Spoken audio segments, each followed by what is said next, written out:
தமிழ் திரைப்பட உலகில் தனக்கென நீங்காத இடத்தை பிடித்துள்ளவர் ஜெயம் ரவி. சுமூகமாக சென்று கொண்டிருந்த இவரது திருமண வாழ்க்கையில் திடீரென விரிசல் ஏற்பட்டது. இதன் காரணமாக விவாகரத்து நாடி நீதிமன்றத்தை அணுகினார்.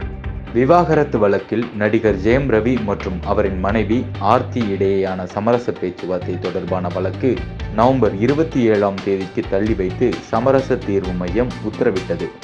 மனைவியிடமிருந்து விவாகரத்து கோரி நடிகர் ஜெயம் ரவி சென்னை குடும்ப நல நீதிமன்றத்தில் மனு தாக்கல் செய்தார். இருவருக்கு இடையேயான பிரச்சனை குறித்து சமரச தீர்வு மையத்தின் மூலமாக பேச இருவருக்கும் உத்தரவு வழங்கப்பட்டது. தனக்கு உடல்நிலை சரியில்லாததால் பேச்சுவார்த்தையை தள்ளி வைக்க வேண்டும் என சமரச தீர்வு மைய நீதிபதியிடம் கேட்டுக்கொண்டார் ஆர்த்தி. இருப்பினும் ஜெயம் ரவியிடம் 10 நிமிடங்கள் சமரச பேச்சுவார்த்தை நடத்தப்பட்டது. இதில் எந்த முடிவும் எட்டப்படாததால் ஜெயம் ரவியின் விவாகரத்து வழக்கில் இழுபறி நீடிக்கிறது.